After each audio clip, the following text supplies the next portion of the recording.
అందరికీ నమస్కారం. Srilatha devotional facts ఛానల్కి స్వాగతం.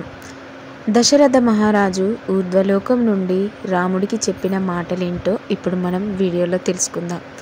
రాముడు సీతను అనుమానించి మాట్లాడటం వెనుక కారణం గురించి వివరంగా చెప్పేసరికి సీతమ్మ సంతోషంతో పొంగిపోయింది. దేవతలందరితో పాటుగా అక్కడికి వచ్చిన శివుడు రాముడితో, నాయనా రామ, నీ తమ్ముడైన భరతుడు అయోధ్యలో దీనంగా ఉన్నాడు, ఆయనని ఓదార్చు. నీ తల్లి అయిన కౌసల్యను ఊరడించు. కైకేయి సుమిత్రలకు నమస్కరించు.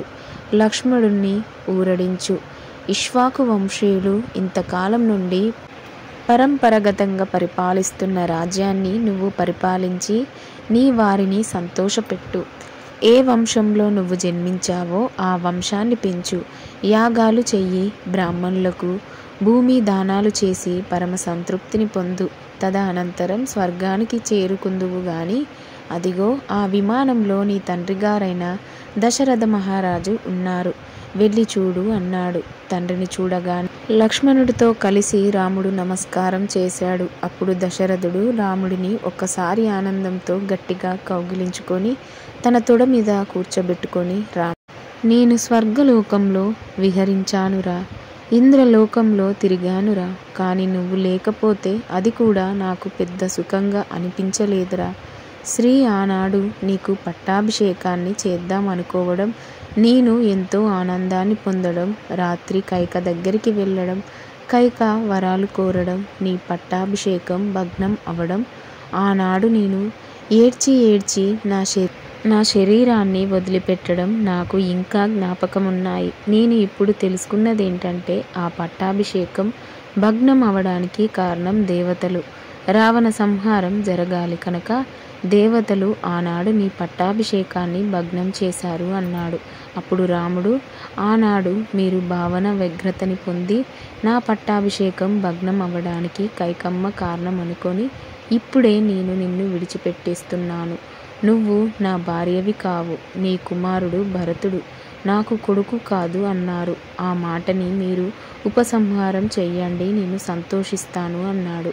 అప్పుడు దశరథుడు, నువ్వు కోరుకున్నట్టు తప్పకుండా జరుగుతుంది అన్నాడు. తర్వాత ఆయన లక్ష్మణుడితో, నాయనా లక్ష్మణ, నువ్వురా ప్రాజ్ఞుడివి అంటే చక్కగా అన్నయ్య సేవ చేశావు, అలాగే అన్ని సమయాల్లో అన్నయ్యని వదినని సేవిస్తూ నీ జన్మ చరితార్థం చేసుకో అన్నాడు. తరువాత దశరథుడు రామలక్ష్మణుల వెనకాల తనకి నమస్కారం చేస్తూ నిలబడ్డ సీతమ్మని దగ్గరికి పిలిచి, అమ్మా సీతమ్మ, నీ మనసుకు కష్టం కలిగిందా తల్లి?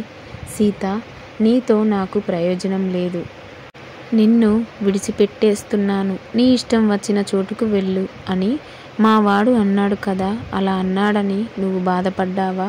ఇవాళ నిన్ను ఊర్ధ్వలోక వాసినమ్మ తప్పు మాట చెబితే కిందకి పడిపోతాను. నీకొక నిజం చెప్పనా? రాముడికి నీ మీద ఎప్పుడూ అటువంటి అభిప్రాయం లేదు. ఆ మాట ఎందుకన్నాడో తెలుసా? నిన్ను వేరొకరు ఎప్పుడూ వేలెత్తి చూపకూడదని మా వాడి తాపత్రయం. కూతురా, నువ్వు ఇవాళ చేసిన పతిసేవ వలన జరిగిన గొప్పతనం ఏమిటో తెలుసా? ఇంతకు పూర్వం పతివ్రతలై భర్తని సేవించిన వాళ్ళందరి చరిత్రలను పక్కన పెట్టి పతివ్రత అంటే సీతమ్మ అని నిన్ను చూపిస్తారు. నీలాంటి కోడలు నా వంశానికి రావడం నా అదృష్టం. నీకు నేను ఇంకా చెప్పడానికి ఏమీ లేదమ్మా, నీకు అన్నీ తెలుసు.